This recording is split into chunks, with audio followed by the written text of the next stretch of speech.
Hello and welcome everyone to our third of four educational webinars on the four most promising and investment-ready industries of Ukraine.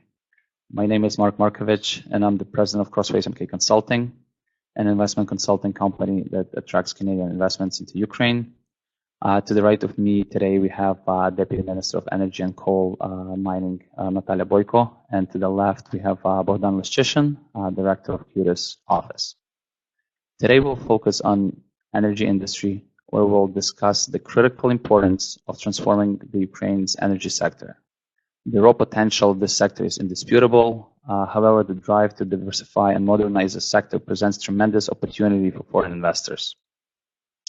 After the presentation, Mr. Leshchyshen will provide a brief overview of CUTIS initiatives, and then Deputy Minister Boyko will briefly outline key strategic initiatives of the government, as well as we'll be able to answer some questions thereafter. With regards to the questions, if you can please, on your right-hand side, there is a chat room. So if you can please enter your questions into the queue during the presentation so we are able to see them and answer them promptly.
This is one of the four sectoral presentations covering the most attractive sectors of Ukraine's economy in terms of investment opportunities. In the next several minutes, I will present the country's energy sector.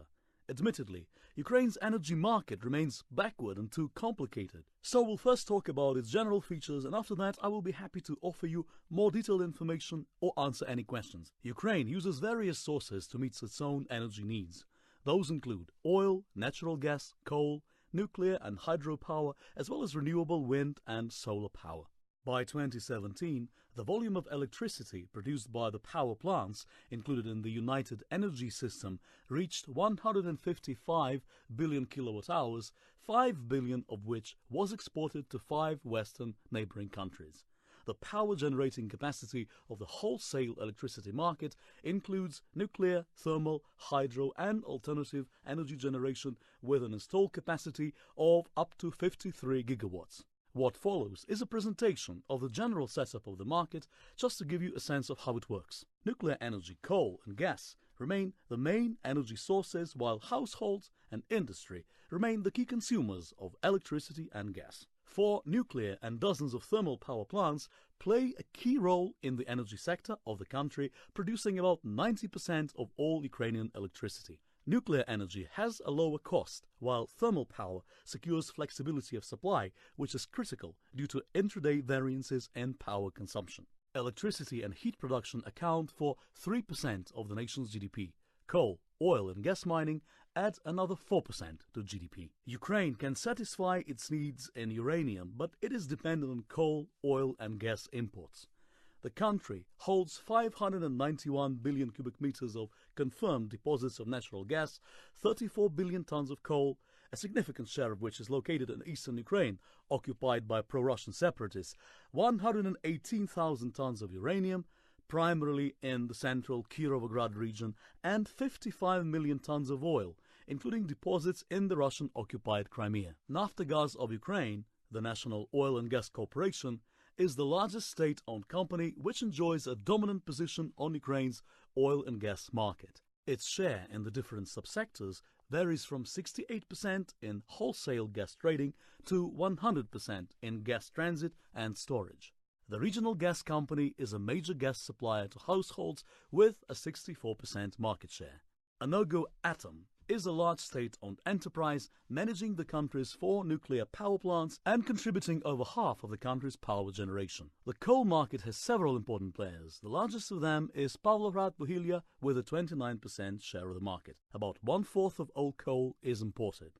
DTEK is the largest private company operating in the energy sector and owned by Rinat Akhmetov. The company controls about half of the nation's domestic coal market and about a quarter of its electricity market. Ukraine remains among the least energy-efficient countries in the world. For each $1 of its GDP, the country spends 32 cents on energy, compared with less than 13 cents in the neighboring Poland or Romania.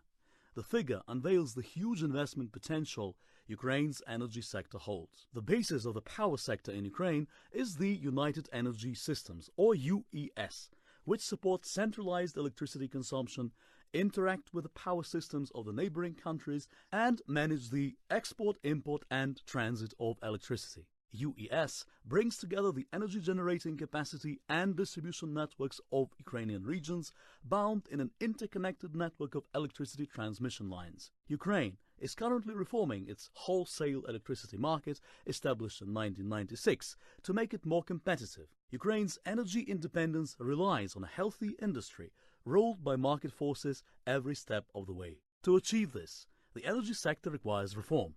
The nature of the reform is only too clear. The energy sector should develop to meet the rules that apply elsewhere in Europe. Currently, the wholesale electricity market operates based on an outdated sole buyer model or pool. The state-owned enterprise Energy is the commercial operator of the wholesale electricity market, acting as that sole buyer. Tariffs for electricity are set by a National Commission for State Regulation of Energy and Public Utilities. The tariff is based on the cost of coal, which since March 2016 has been calculated as the average market price of imported coal at the ports of Amsterdam, Rotterdam and Antwerp over the previous 12-month period, plus freight, the so-called Rotterdam Plus formula. This tariff is much higher than the coal price in previous years. President Petro Poroshenko and the owner of Ukraine's major power-generating capacity, Rinat Akhmetov, have been accused of unduly benefiting from this formula. Ukraine has put in place a legal framework to enable a competitive gas market. Currently, the domestic gas price is driven by the market demand and supply situation. It is no longer subject to strict regulation, as was the case several years ago. Under these circumstances, demonopolization should become the next step towards market liberalization. In 2017, Ukraine increased natural gas production by 2% to 20.5 billion cubic meters, of which 75% was produced by the state-owned corporation of Ukrgazvydobывание. Another 14 billion is imported from EU countries. Households and industry are the largest gas consumers.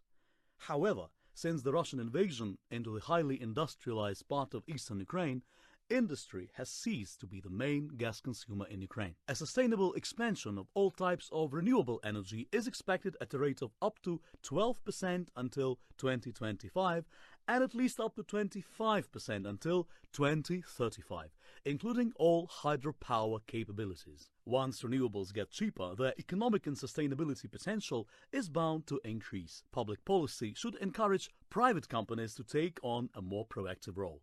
Decentralized renewable energy generation, currently estimated at around 5% of the country's total household power consumption, should also be stimulated. The share of the electricity sector that uses solid biomass and biogas as an energy source is bound to grow too, which will be encouraged by the relative sustainability of production and the tendency towards the formation of local generating capacity.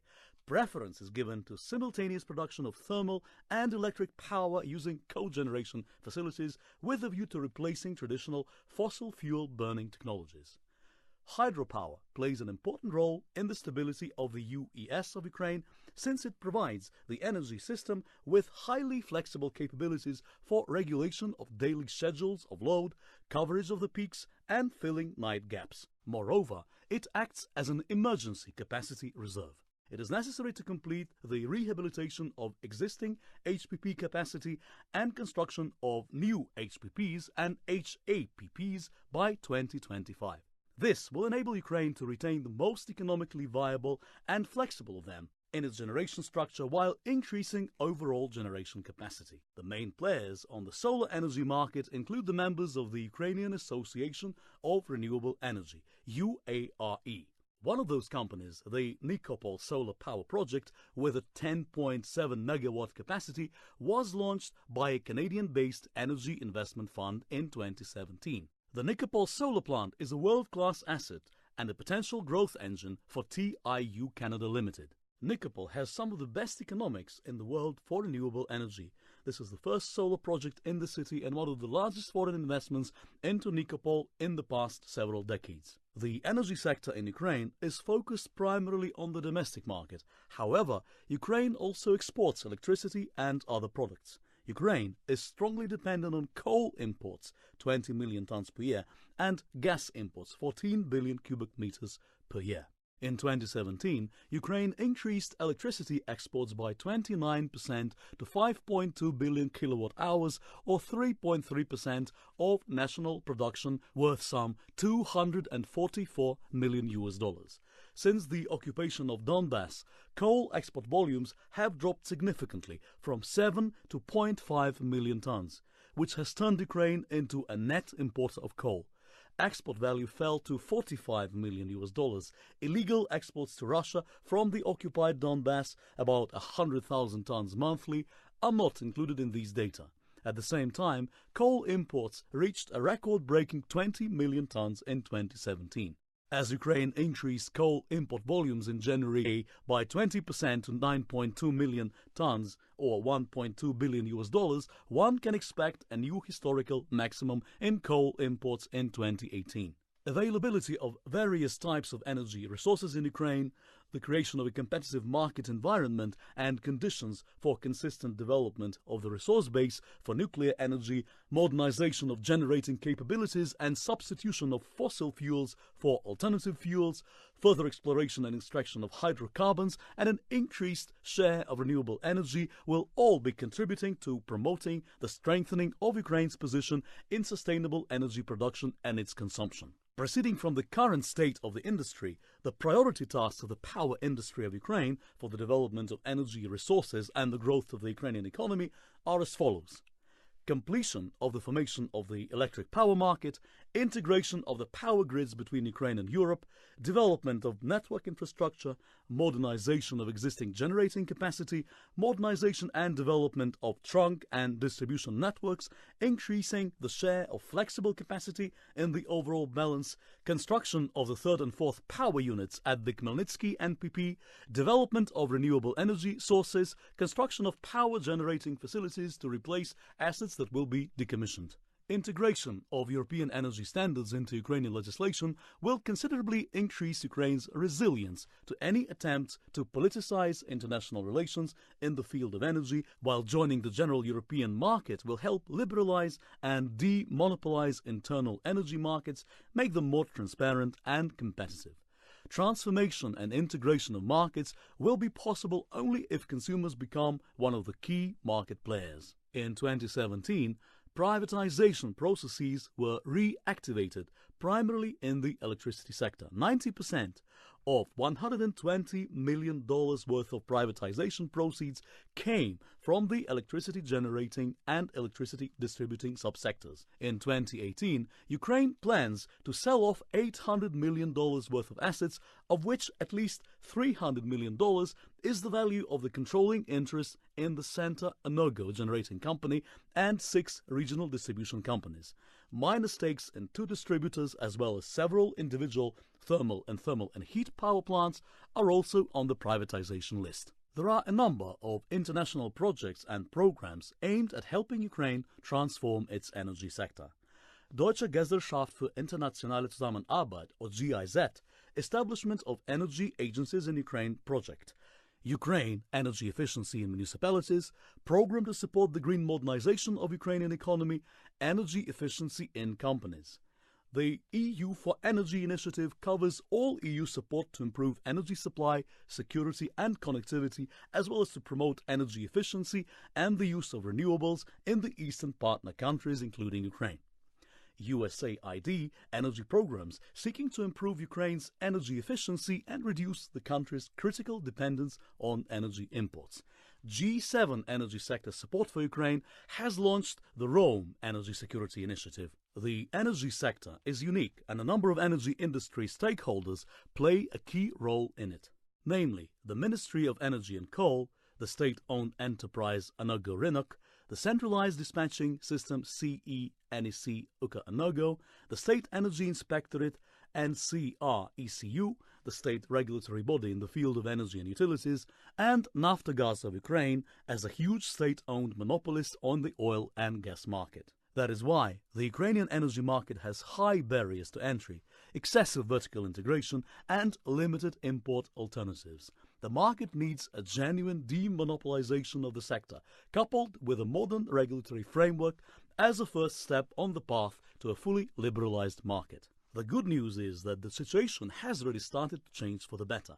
Recently, a relatively free gas market has been created, and Parliament passed legislation to create a competitive environment in the electricity sector that will help modernize the systems. The law, effective from July 1st, 2019, was conceived in accordance with the EU's third energy package.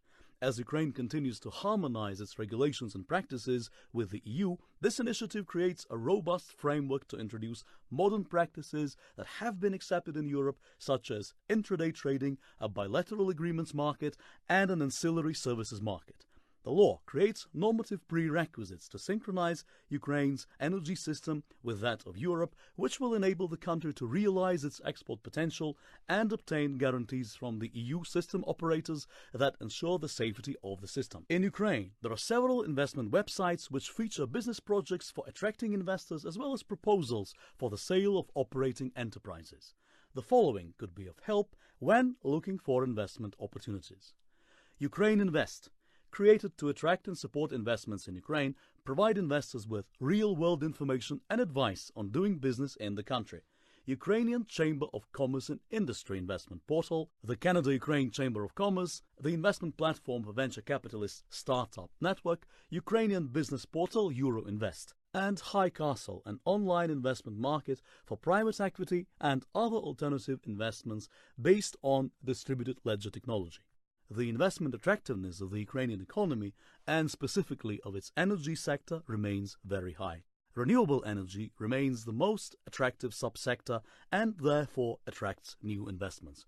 Gas, petrochemicals, energy distribution and fuel elements markets should also be considered as investment opportunities.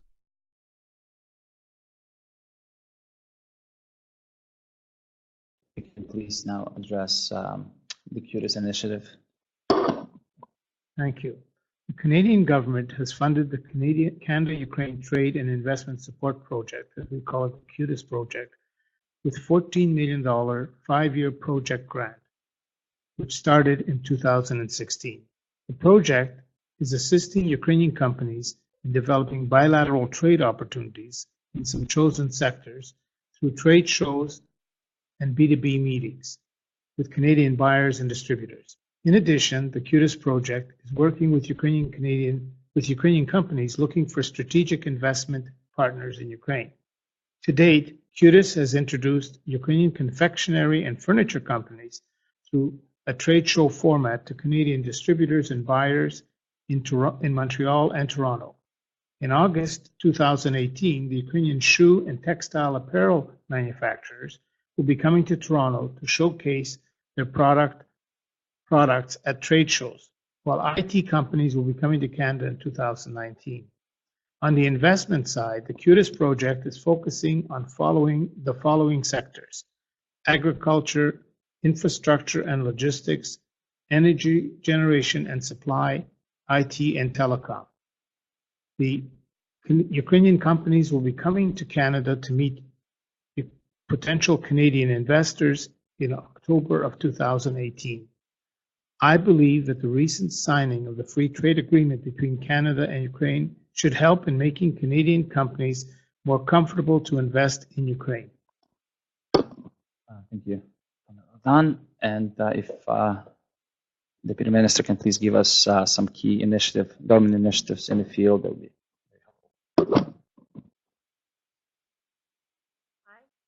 So I think now is probably the most interesting period in the Ukrainian energy sector. Last year, we as a government adopted a new energy strategy. That's the first energy strategy is actually Euro-integrative. So we are now focusing on our energy security and energy independence. That means that the strategic course of Ukraine is to be much more independent from Russia Federation, and that we are connecting and integrating our energy sectors and energy markets to the European Union. So 3 years ago, we started the big gas market reform, and last year we started the electricity market reform.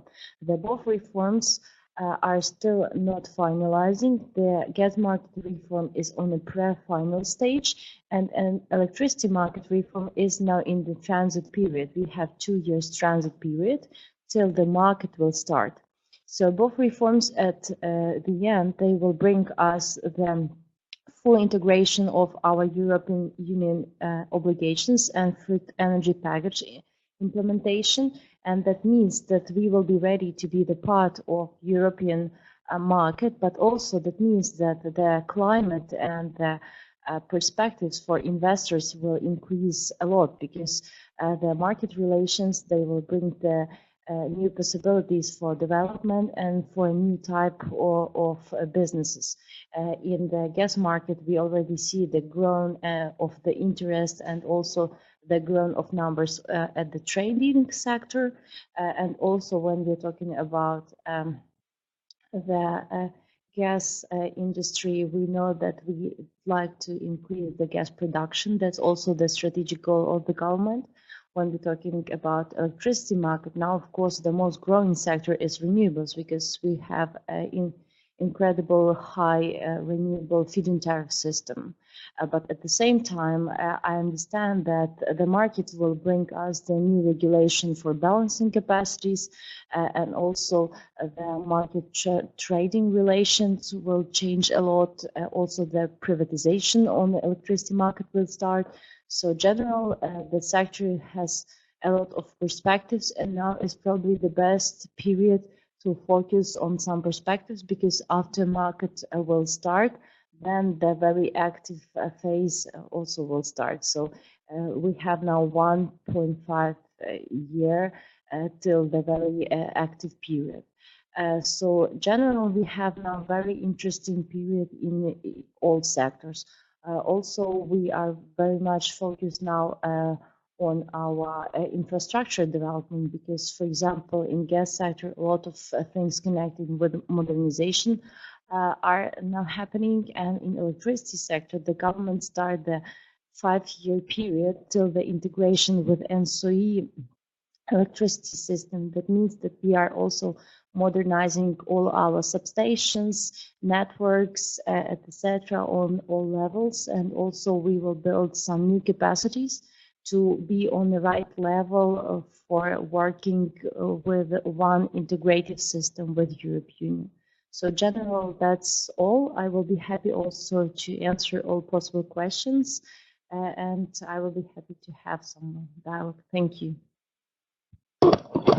Thank you very much.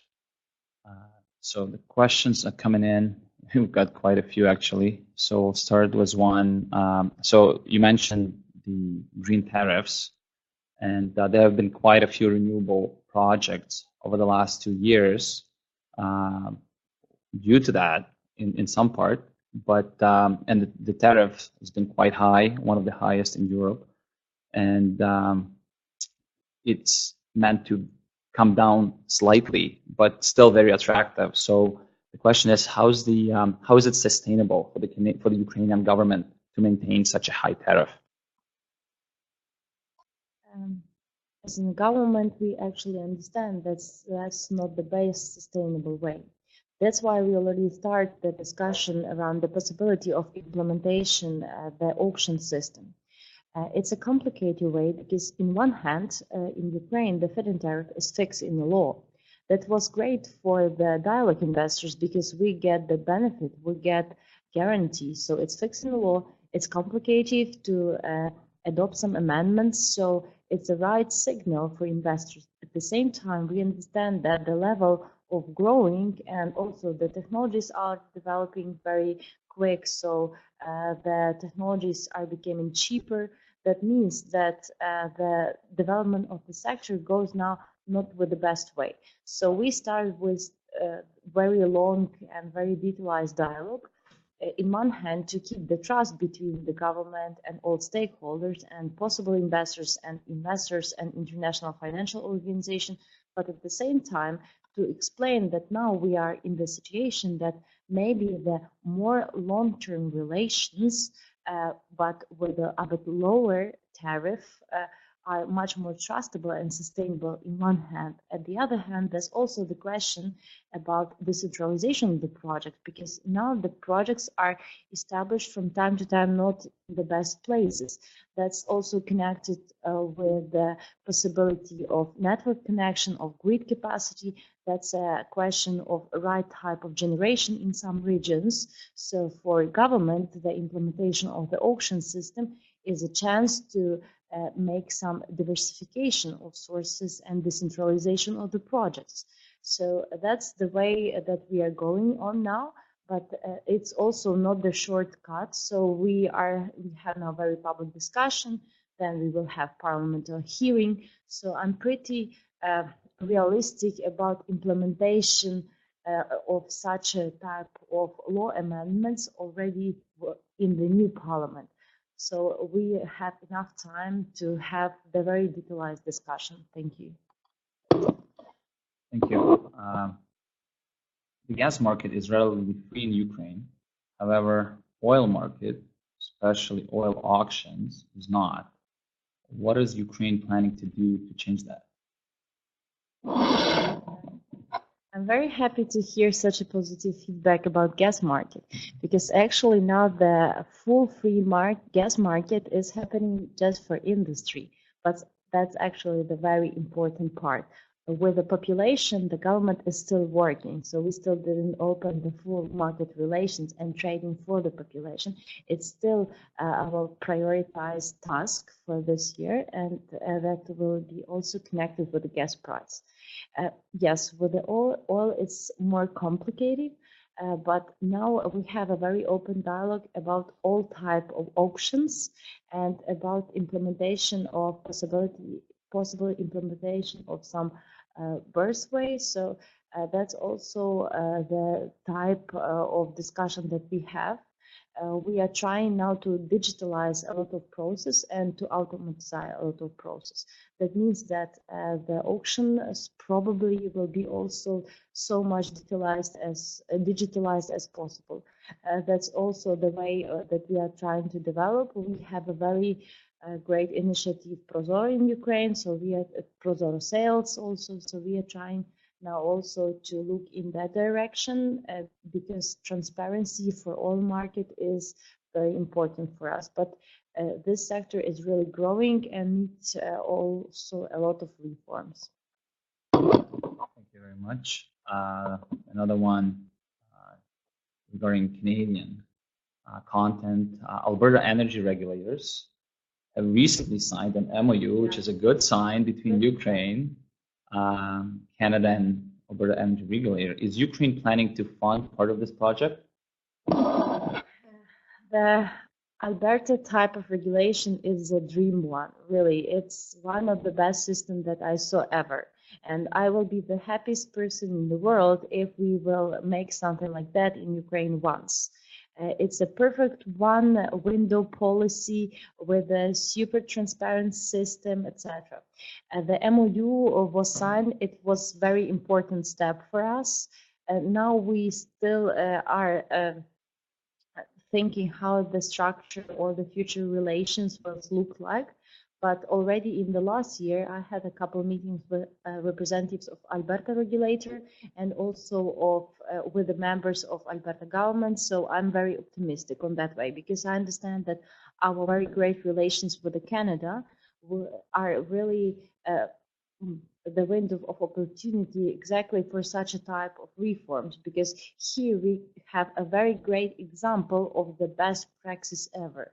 So I'm very positive about implementation of these standards and such a type of regulation for Ukraine. Thank you. Social responsible investing and ESG mandates are becoming important mandates for large pension funds.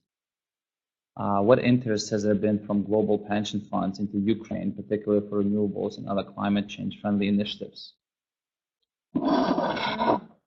Very interesting question. Actually, I'm not very well known with the pension system in Ukraine, being frankly.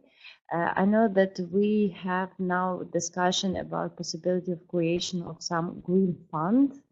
And the structure, I mean, the financial structure of this fund is still not very much clear. So probably here, the Ukraine is very much growing sector. But when we're talking about some type of services in energy efficiency sector, we have more probably opportunities because in energy efficiency, state is like a much more active partner in the relations, and we already have created the energy efficiency fund by the state with a clear opportunity for ESCO companies or for some services companies. So maybe that direction is closer, but in Ukraine, the energy efficiency is very much split between different ministries, and actually Ministry of Energy works more with the energy efficiency in generation and network connection.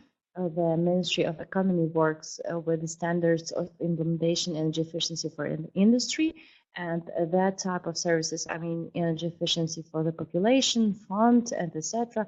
They are based on the Ministry of Regional Development. So it's a bit not, probably I'm not the best advisor here connecting to this question. Thank you very much. With regards to another one with renewables, and I think you addressed it a little bit, is so the question is with regards to energy. So renewable energy project legislation is in flux and lots of uncertainty for developers of solar and wind projects. Becomes very difficult for developers and makes it difficult for international lenders such as BRD-IFC as well as others. When will there be more clarity on the renewable energy legislation? We have some land questions, but general, I think the most important question is about PPAs. So the bankable PPA or not bankable PPA. And here the some amendments was already adopted last year But the tricky moment is that actually these amendments, they was initiated by EBRD. So actually we was very much positive about that process because EBRD are good advisors. Last year we saw the tendency that loans provided by Ukrainian Ukrgazbank was cheaper as loans provided for the same type of activities in the renewable sector by EBRD. And they developed a new strategy to split the funding for the small renewable projects and to prioritize the small renewable projects in a financial scope for Ukraine. But what was happening then? So they started to work with the legal advisors to the regulator. We had the National Energy Regulator to develop the bankable PPA because we understood that power purchase agreement was not very much bankable and that was complicated for the new projects. Then that bankable PPA initiated amendments by EBRD was developed and implemented. But then we get the feedback from Ukrainian banks that they have some proposals to make it more even bankable. So it's still under development. Some leading role has the regulator.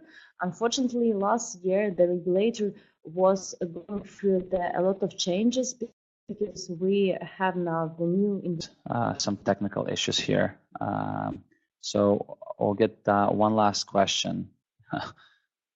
So a little bit political, and so with the pursuit of increased energy independence, Russia likely still trying to slow that down. Power outages in the late 2017, as an example, alleged cyber attack from Russia, and etc. So how can Ukrainian government manage that? Thank you for a great question. It actually depends from the sector. I will very briefly go through each of them. So let's start from the gas sector.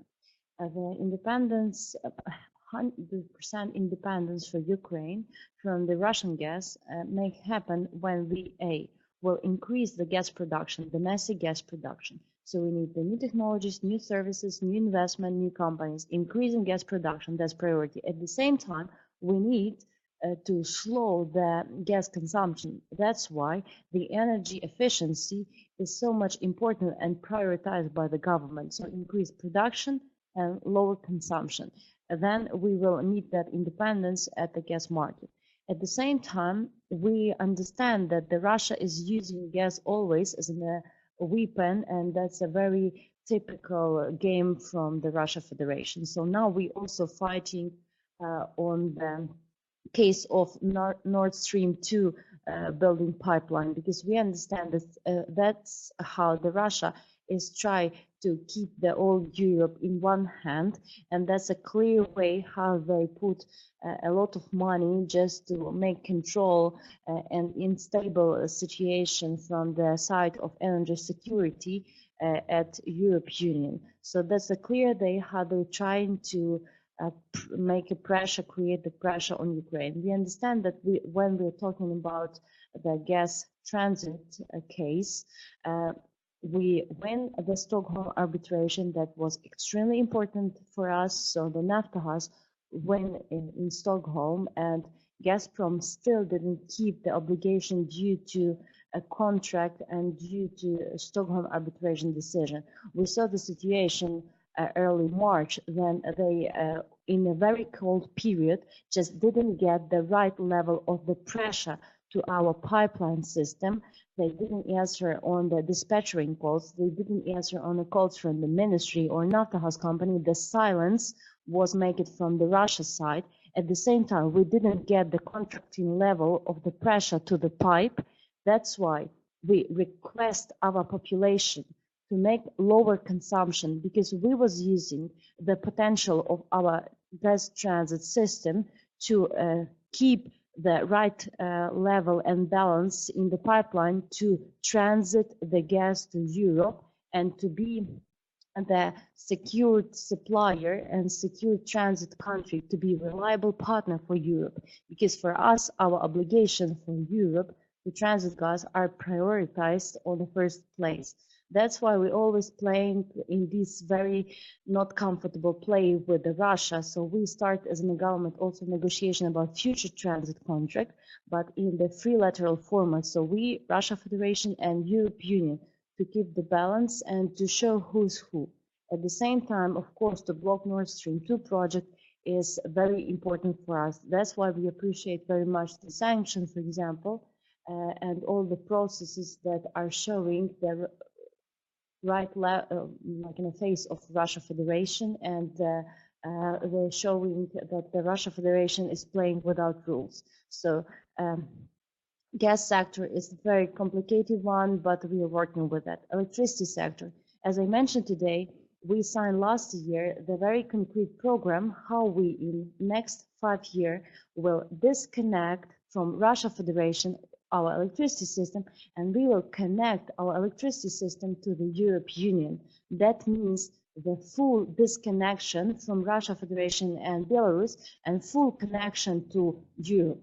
For us, it's important because we was always the part of this post-Soviet system, and now that's the real infrastructure Euro-integrative step. That's not about taxes, that's not even about the legal obligation, that's the technical integration to the Europe system that brings us one market, one infrastructure system, and one network. What's extremely important for us, so that's real independence. At the same time, we understand that we was also connected on energy sources. So here the generation is also a very complicated field because, for example, nuclear generation, we are covering now around 60% of base generation with the nuclear sector. And still we are connecting with a few from the Russia Federation. We start to implement standards and we start the cooperation with Westinghouse. So now we're trying to diversify so much as possible fuel from the Westinghouse. So to make so much possible diversification as possible. But nuclear sector is very much technical, complicated, so it's not quick decision from the technical side. When we're talking about coal sector, so because of Russia aggression, we lost all coal mines at East Ukraine. That means that at the first stage, we lost just in 1 day all anthracite coal. And we as a government, yes, we start to switch our units from the anthracite type of coal to the other type of coal, but it also takes time. That's why we start to look for new way and to diversify the ways of supply, and we start to buy the coal from the US, from the Pennsylvania, more expensive, very complicated logistic way, but it was the quick decision for us in that period. So here we also are working with diversification.